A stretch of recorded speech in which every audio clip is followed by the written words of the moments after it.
This is the Detroit Sports Podcast Network. All right, after a week off, we're back. It's a wrestling perspective. Petey Williams, Dennis Farrell here. Pete, we are off what they are calling one of the greatest pay-per-views of the year, Slammiversary. You guys really deliver big time. Well, how's she going, eh? Listen, I'm sorry I skipped that. We have very limited time this week. You were on your way to a function right now, so we're just trying to cram the show in. But doing good. How about you? Good. Let's cut the small talk. Like people, I think people like when we small talk, though. I think that's part of it. But anyways, Slammiversary. Let's talk about it. We'll fit small talk in during the Blue Chew ad. Yeah, okay, sure. Slammiversary, one of the listen, everywhere I read, the dirt sheets, the reviewers, they were all raving about how great Slammiversary was. Yeah, I mean, it was. I shouldn't say tough, like to live up to, because if you remember last year's Slammiversary, that was known as like, and that was in Toronto, like, oh my God, that was off the charts. That was like kind of like our reset where people are like, wow, Impact can deliver. Since we've had that bad taste in our mouth since when we switched over from TNA to Impact and all that. But yeah, I think the card top to bottom was great. And I thought the way the lineup was, like each match built upon other matches. Some matches I thought they might be okay. They exceeded my expectations. Matches that I thought were going to be excellent were excellent. I mean, it doesn't. Everything delivered. I don't even know what to say. Here's for me, watching the pay-per-view, I thought it was phenomenal. My one worry going into the pay-per-view was the intergender match between Sami Callihan and Tessa Blanchard. I'll be honest with you, I am not an intergender fan. I don't know if it's just because of I don't like it or it hasn't been done right. And I definitely hate online where, at least right now, the narrative is if you don't like intergender wrestling, then you're a misogynist or you're behind the times. You almost are getting bullied into liking this kind of match. Look, I don't like hardcore wrestling either. I don't like a ton of blood in my wrestling. So I'm a very picky, not that I can look past and move on.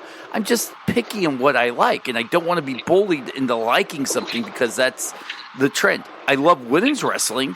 Intergender, it's tough, but this match sold it to me.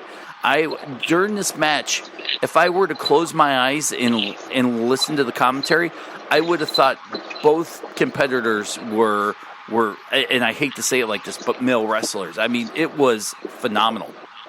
Yeah, no, and I agree. And what I really liked about it is, it wasn't a typical Sami Callihan match. It wasn't a typical Tessa match.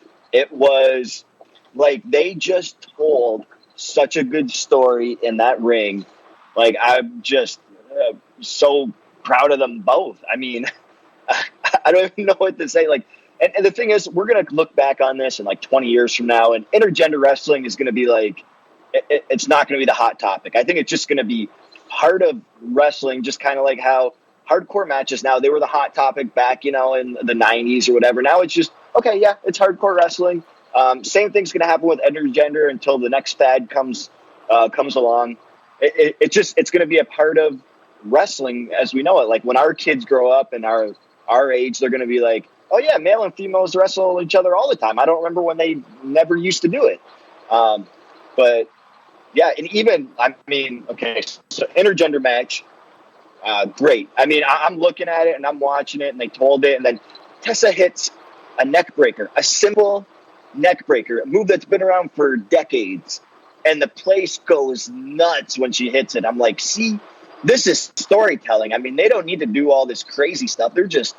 People are just so into it. They were so behind Tessa and they were so against Sami. It was great. I wish I could pinpoint and better put into words what's lacking, and maybe and I'm putting this under a big umbrella. There have been phenomenal matches that I may not have seen, And if that's the case, I apologize. But from the intergender wrestling I've seen, it just doesn't look believable. I don't know if it's the talent in the ring or how the creative or the agents put the match together. But this match from the bell to bell, amazing. Yeah, and I mean, I totally agree. And some, like, when you probably first saw intergender wrestling, you were probably like, it was probably a female, like, just knocking around four dudes, lifting them up, doing all these power moves and stuff. And you're like, well, this doesn't make sense. I mean, she can't do that unless he helps her jump. Like, he's 300 pounds and she's 110 pounds. Like, this doesn't even make sense in real life. And then you take the realism out of it, even though, wrestling is a world of make-believe, we'll say.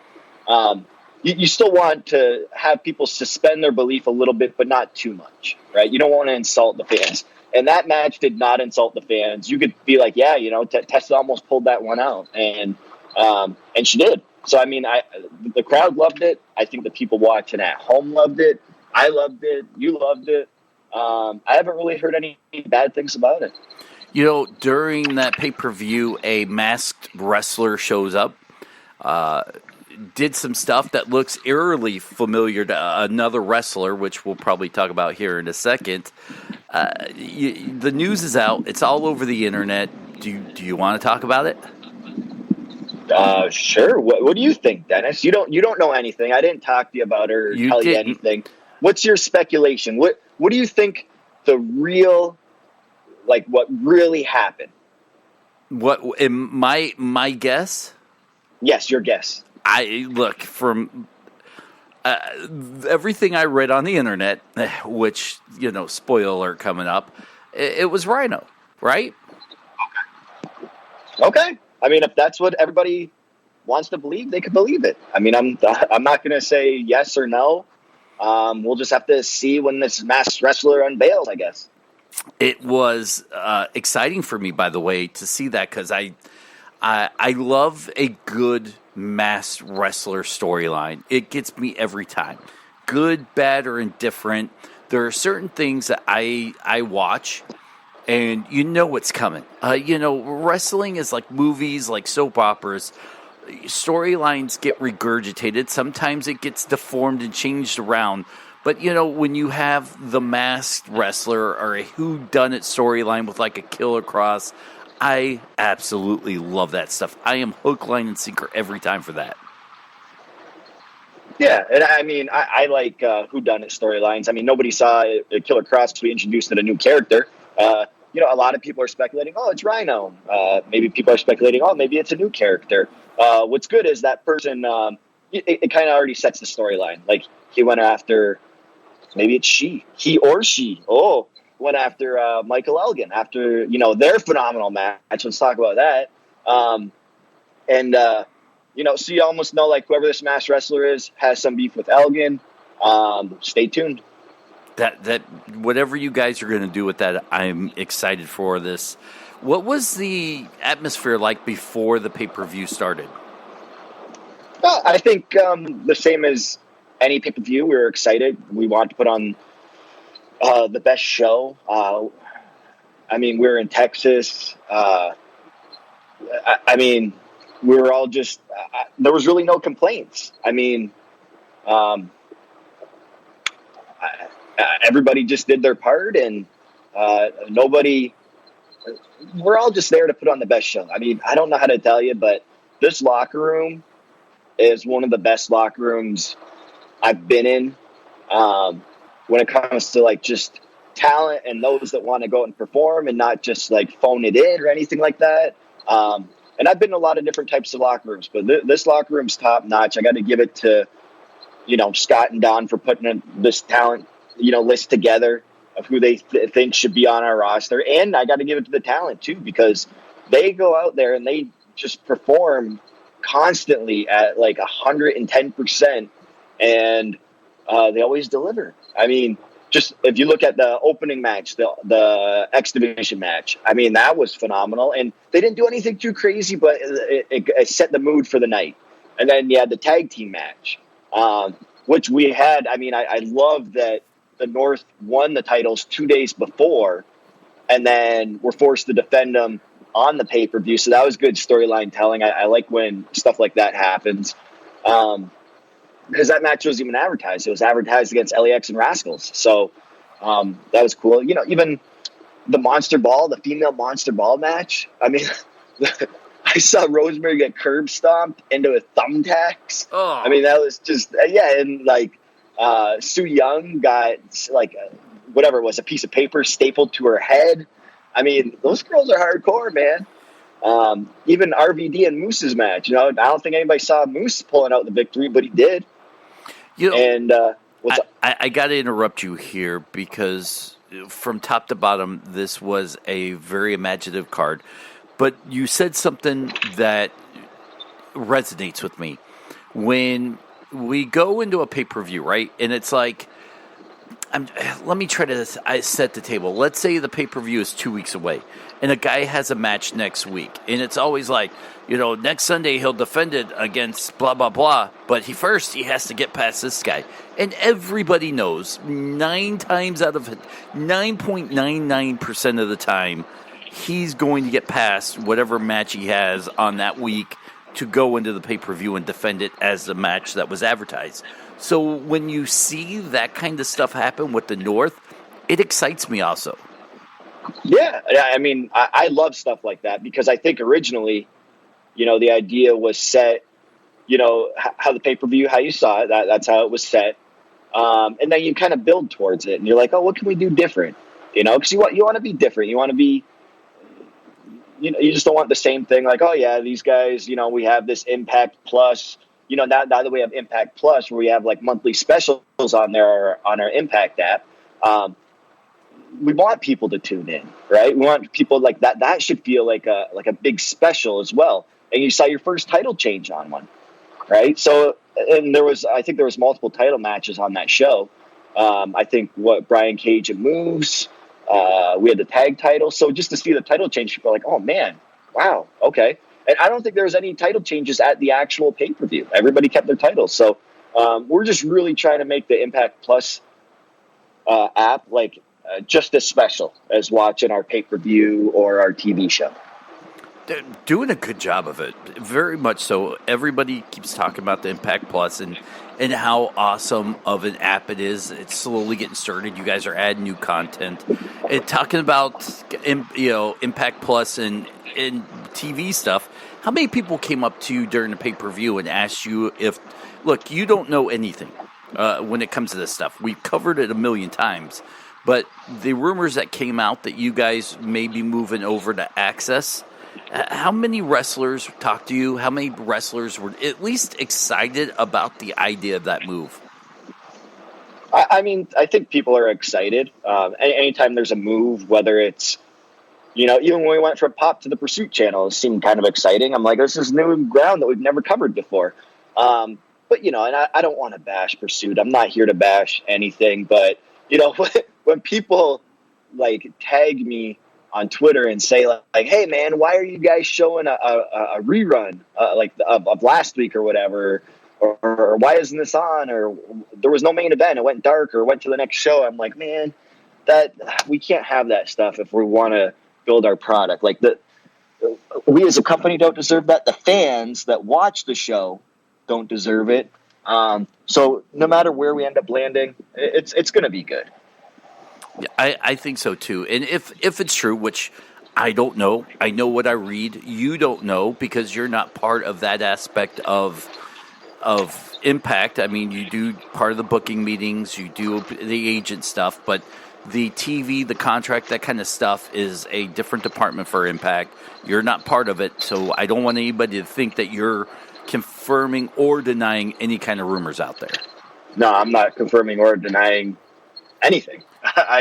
I'm pretty much putting out there like what people have experienced, and wherever we land, whether it's still on Pursuit or maybe we'll just be all Twitch and Impact Plus, or who knows.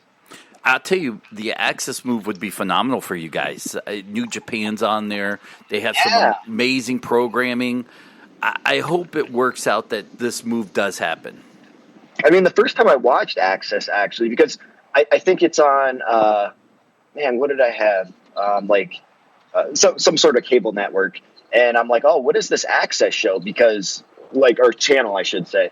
And then I heard that New Japan was on it, and then that's when I actually started watching it. I don't know, through maybe 3 years ago or something. Whenever they got their contract there, and I'm like, back when AJ was still working on the show and everything. But yeah, and I watched. I'm like, oh, this is great. I'm like, the Access. I've never even heard of it. So wrestling does bring new viewers to new markets, to new channels, and all that kind of stuff. So whether we're on Access or another show, you never heard of Pursuit before we went on Pursuit, right? No. I didn't. No, I don't know if anybody did. I don't think anybody did, but now people know about Pursuit because of professional wrestling and Impact. Yeah. Well, I hope it's true because you guys deserve at least. Look, Pursuit's good. I'm not knocking Pursuit. You guys have had a lot of road bumps there, but man, Access I think would be invigorating. That's the second time I've used this word this show. Wow. I think that move to something with New Japan, who, despite what people say, I know New Japan and Ring of Honor lost a lot of luster when AEW came around and took a lot of their top talent. But still, to me, New Japan is up there on the world stage as a top wrestling promotions. Yeah, I agree. Well, definitely a top in Japan, I would say. But that's the thing. You look at AEW, they're a new company, and they built it on social media. They use social media. When companies like, Impact or Ring of Honor or whoever else, when they started up, there was no social media, so they couldn't use that. So, but New Japan's actually, I think they became more popular in the United States because of social media. You can watch the GIFs and all that kind of stuff, and they have a lot more gaijin over there that people know in the U.S. So they did a good job with that. But yeah, I don't know where I was going with that, Dennis. But yeah, I agree with you. Well, thanks, man. Outside of that, let's talk about you being there, because last year I was at the Slammiversary with you. Phenomenal venue in Toronto. Talk about a little bit of the differences between the Toronto venue and the Texas venue. Well, in Toronto, I actually wrestled that one. I remember you took over for Rich Swann, who was injured, right? Yes, Rich Swann was injured, so I had to take over for that. So I was all behind the scenes now. I wasn't in front of the crowd, and I didn't really get a chance to go out there and look because I was running back and forth and all that stuff. But the crowd was into it, though, from what I heard. Maybe it's something about Slammiversary. I don't know if we're just good luck with it or whatever the case may be. But the venue was, I think NXT runs there. It's called Gillies, because I remember we saw a poster in the back of all the bands that have played there and all that stuff. And there was an NXT poster that was signed. I think it was marked 2017. So I'm saying the guys like TJP or Madman Fulton, I'm like, hey, you need to sign that. You need to sign that because some of these guys worked for NXT during that time. But it was a really cool venue. Yeah. It's I don't even know how to describe it. I think it's multiple venues into one. I don't know if there's a movie theater in there as well. It's this huge, size of a mall, I would say, maybe a small mall. So, but I thought it was good. We have I don't know if I talked about this last time, but we have a new director, Dave Sahadi.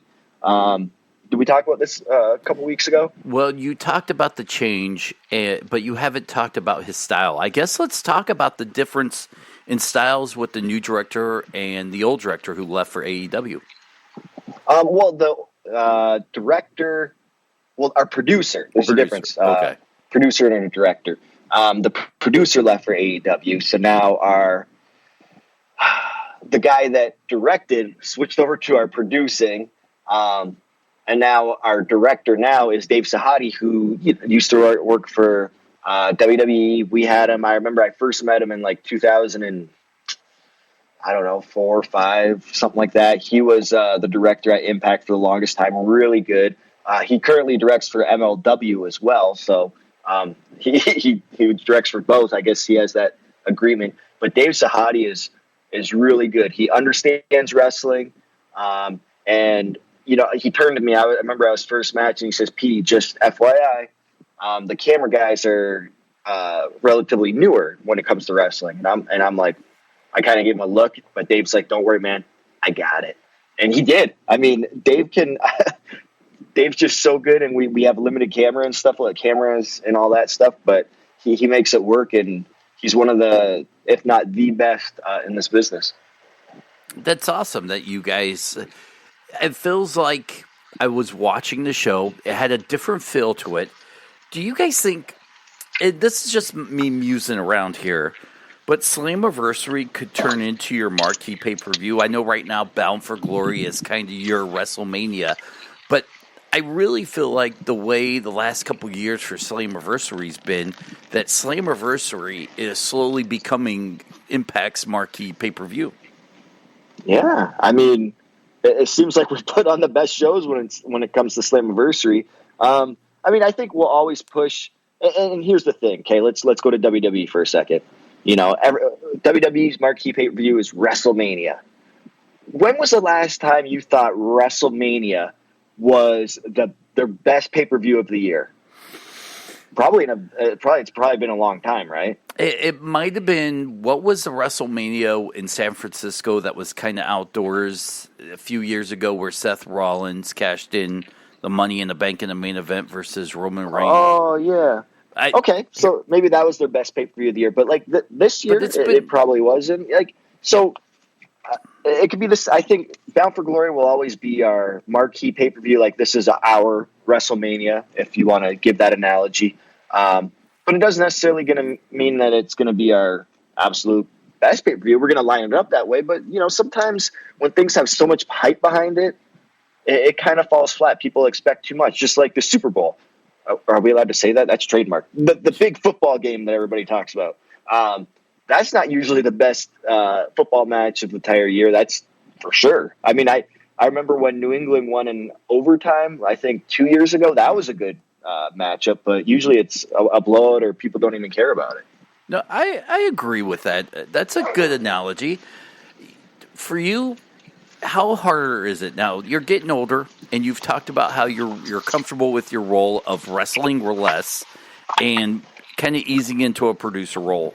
Is it still hard, at least on the big marquee pay-per-views, not to suit up and be out there? Yeah, I'd say it's I mean, it's tough, especially like, you know, you got these big shows, and I'm like, oh, I'd love to be out there and do that. But again, I mean, I like what I do behind the scenes. I really do. And even though I want to be a part of it, that means that I'm taking a spot from somebody else. But man, part of me just wants to go out there and be like, yeah, let me hit a Canadian Destroyer on somebody, or let me go out there and have like a great match, or whatever the case may be.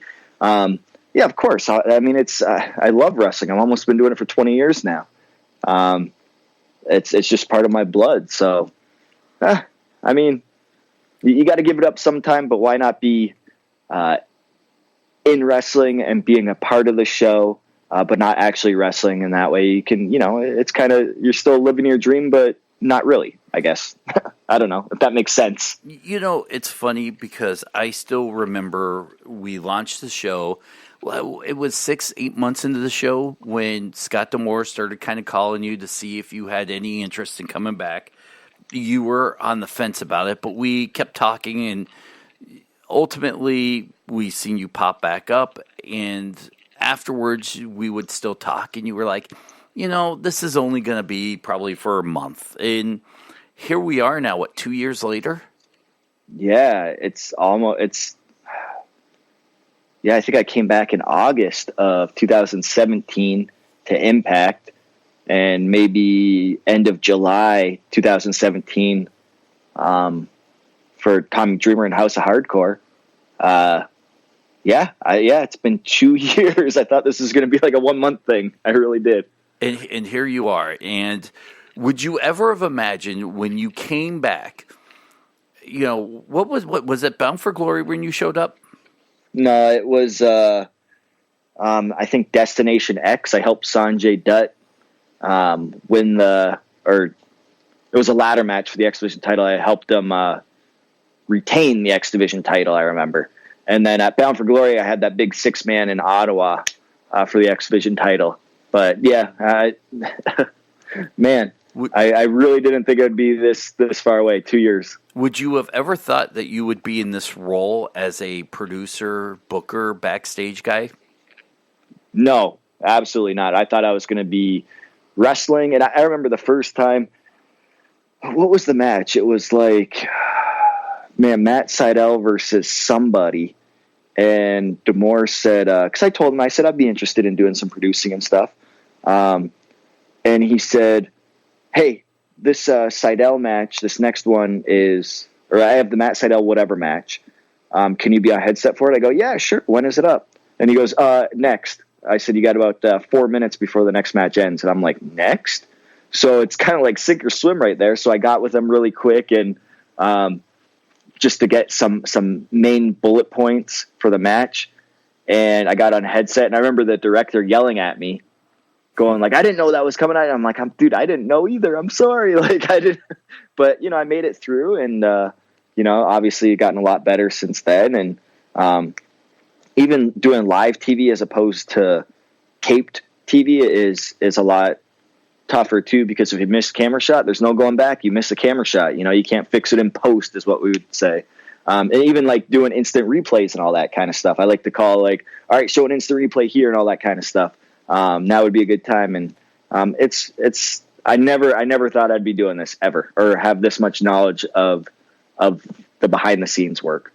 Before we continue, we got to do a couple plugs here. First and foremost, I guess since we're talking about Impact, I have to plug my new podcast I'm doing with one of your coworkers, Dave Chris, called Wrestling with Sports. I know you haven't had a chance to listen. You're a busy guy, but did you say hi to Dave? I did say hi to Dave. I hung out with him, and that's about it. Did he say anything about our podcast? If he didn't, make it up and lie. Yeah. He said he really enjoys doing the podcast, and that's all he said.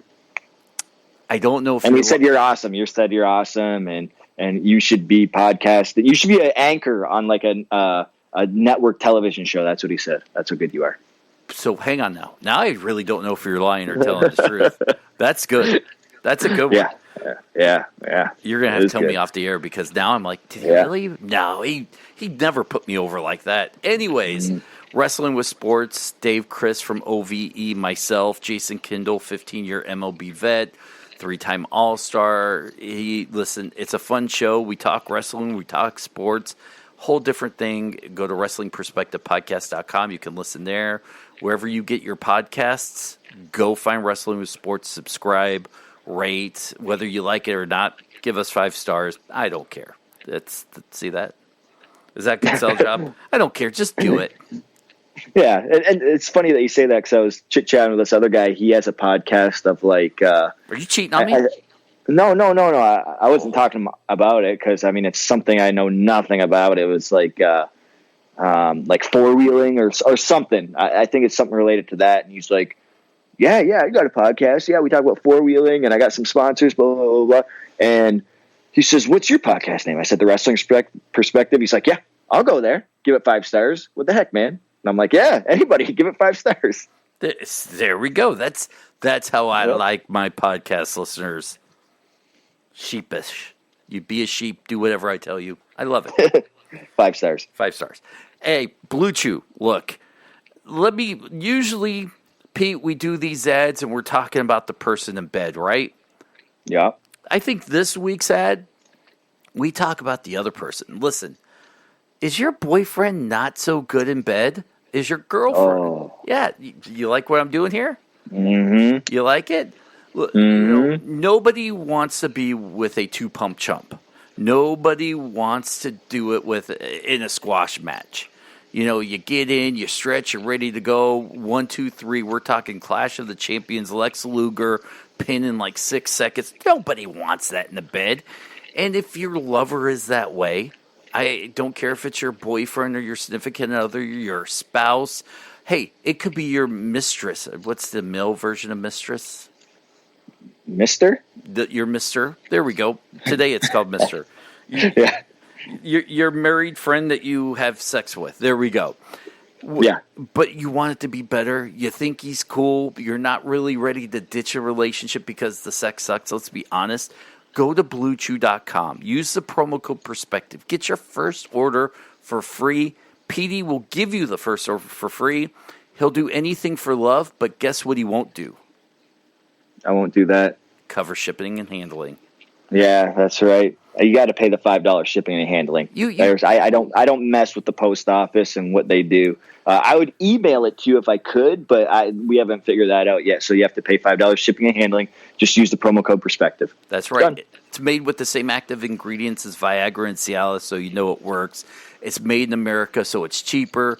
You can get it online, so there's no awkward doctor visits. Listen, remember that time you made me dress up for the nurse, like a nurse, and examine you, and it was a little bit awkward, but I got through it because we were friends. You know, I'd do anything for you. And role playing. Yeah. And it was a little awkward, and in the middle of it, you go, you know, if this was Blue Chew, we wouldn't be this awkward right now. No, I mean, I would just role play with a computer and just press order for free. And yeah, $5 shipping and handling, put in your code. Okay, good. And we're good. Just like that. So go to Blue Chew, get it, give it to your spouse.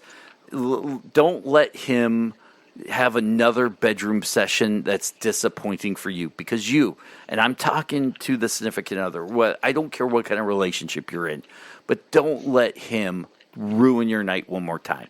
It's an epidemic that is plaguing the United States right now, and Blue Chew is doing what it can to put a stop to this, but we need your help. And we're doing our part. We're giving you a free sample. Don't let this epidemic tear families apart. Don't do that. Stand up for your sexual relationship and say, you know what? From here on out, I'm taking back what used to be good and make it good. Make bedroom sex good again. Great again. Great again. My favorite line was the 2-pump chump. That's great. You like that one? Yeah, that was my favorite. All right, so go to BlueChew.com, use the promo code Perspective. Look, you know, it helps pay the bills here, and you make us happy. You'll make you happy, and maybe one day, Pete, we'll like auction off, like you and I, we could commentate someone's bedroom escapades as like wrestling commentators.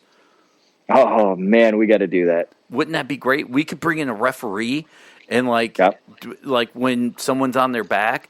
Like he's 1, 2, and like in the middle they have to kick out.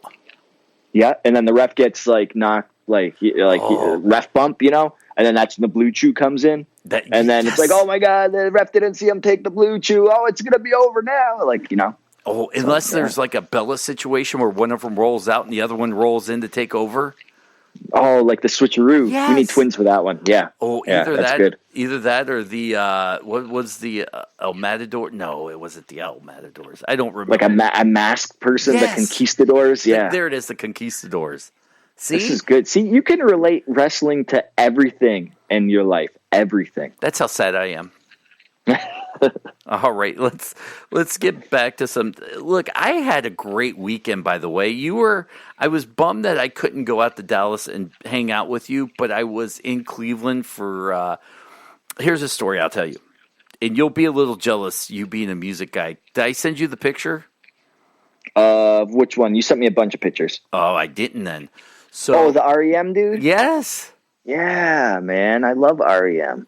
Who doesn't? So. Here's the story. I'm in town, Cleveland, covering the Major League Baseball All-Star game. I had media credentials, and me and my friend, we were downtown, and we go, let's go to the Rock and Roll Hall of Fame. So we pull up. By the way, phenomenal. But we pull up, and I'm like, I'm never really super cheap. I mean, how many times have you ever really had to reach for your wallet when you're with me? Never. That's right. So I'm not I'm not super cheap. But this story is going to make me sound super cheap. I go, you know, if it's more than $20, I don't want to get in. I'm not going to pay because we had probably 3 hours between some free time and having to be there to interview Mike Trout, who's a baseball player. If you don't know that, so we walk into the atrium, and it's beautiful, amazing. It's big, and it's $26 a person. I said, nah, I'm out. And as we are turning around, this lady comes up to us and goes, are you guys VIPs? And I look at her. I go, I'm with MLB Media. She goes, oh, so you are. Come on over here. And she's putting these wristbands, and we had our own personal tour for free. All this for free, by the way. Our own personal. Wow. Yeah, I know. We're just like, what's going on here? You know, and we had a personal tour. It was phenomenal. We turned the corner, and there's Mike Mills from REM just standing there, and we're like, what the hell is? Oh my God! Does he live there or something? No. So I'll tell you here in a sec. So we walk up and we talk to him, and we talked to him for about 25 minutes.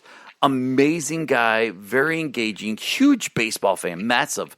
He has a side band called The Baseball Project, and they do a lot of baseball-themed stuff. It's him, another guitarist for REM, some guy, Mike Wynn from, I want to say either Dream Theater or Dream Syndicate, I think it is. I don't know if you've ever heard of them. I didn't up until this weekend. And, I heard of Dream Theater. Okay. All right, go on. And then a female drummer who was phenomenal, very nice herself. And, got the picture with Mike. We talked to him, and they went out and did a couple sets. It was just the most amazing time there at the Rock and Roll Hall of Fame. That one of my favorite places now. I mean, that probably would have never happened to you if it wasn't like All-Star Weekend. Like, they were like, oh, you're VIPs, come on in. And you get to see all this. Like, I mean, that's stuff that you don't hear of every day. That's almost like you showing up at like Impact or something. You're like, hey, are you VIPs? Oh, come on in. Let's meet everybody. Hey, have a private wrestling show and, private everything. We're going to train you and all that stuff. Yeah. Doesn't happen in real life. No, it especially doesn't happen to me, by the way. I guess it did. It did now. It was great. So I was bummed out that I didn't get to, be at that pay-per-view with you. But, the MLB All-Star Game comes into a close second. Yeah, I mean, very, very, very close second, I would say. But, I wish you would have chose Impact. But it is what it is. There's always next pay-per-view, which will be Bound for Glory in Chicago. Ooh, is it? Are you flying to Chicago or are you driving? Wow, good question. Because here's the deal. You listen, we're doing some inside baseball. We're doing some housekeeping here. So you, the fans, get to hear a conversation Petey and I normally would have over the phone where I go, hey, Pete, maybe you should drive so we can go together. And you'll be like, oh, my days of driving are over. I'm flying if they give me that option. No, hold on. You said drive to Philly with me, and I'm like, oh, you're out of your mind. I made that drive before. I mean, that's a tough drive, but Chicago, that's right around the corner. It would be the same amount of time if I left my house, got to the airport, went through security, sat on the runway, got on the plane, flew there, departed, found an Uber. It'd be the same amount of time as if I hopped in my car and went and parked at the venue. It would probably equate to the same amount of time. So, Chicago, what's the date? Oh, is it October 20th? Okay. I believe it's October 20th. Well, I mean, that's around my birthday, November 12th. Oh, yeah. And I don't know where our shows are in November. I think we have stuff coming up in obviously Windsor next weekend, and I think I'm trying to remember we're going back to Mexico, the usuals like Vegas, Chicago is Bound for Glory. Obviously we'll probably be back in Toronto sometime soon. Just making a loop again. We're gonna do this again, I think, and it worked out amazing. It wasn't the last time, but it was it was a Toronto show, so I don't know if it'll work well in Windsor. But if you're listening to this, and you have it, make a sign that says Wrestling Perspective. And if you have that sign and you show us or take a picture or tweet us or email us, we'll make sure you'll get a couple extra minutes before or after the show, probably after because it's busy time for Pete. If you stick around for after the show, he'll come up, take pictures, sign some autographs, talk with you one-on-one as a thank you for supporting the podcast. and the time it took to make the sign. Yeah, absolutely. And I remember we did that in Toronto. It worked very well. We had a bunch of signs out there. Yeah. One was like right opposite the hard cam, so like it was on every entrance. The guy had it out there, and what was good is that time we filmed 4 weeks of TV. So for 4 weeks, it's just the wrestling perspective all over Impact Wrestling. So that's great. If you people listening over at Fightful haven't heard any of our earlier shows, it's a great story. By the way, Fightful.com. It's been breaking news for 3+ years. Phenomenal site. Go to Fightful Select. It brings you dozens of podcasts, everything from 205 Live to NXT, NXT UK, Impact, Ring of Honor, New Japan, AEW. They have Q&A shows. They have alternative dark matches and commentaries. Breaking news, go to Fightful.com. Sign up for the Select. I'm a member of it. And we're our show, you get it a day early over at Fightful.com. And we're do that on the free site because we're just glad to be part of a great site. Anyways, if you're over at Fightful in the first few shows, part of that story is the first taping night they had the sign in. It was these shiny letters, but you couldn't see it on TV. And I think half jokingly, Pete goes, boy, if you guys switch those letters out for flat white, it'd show up a lot better on TV.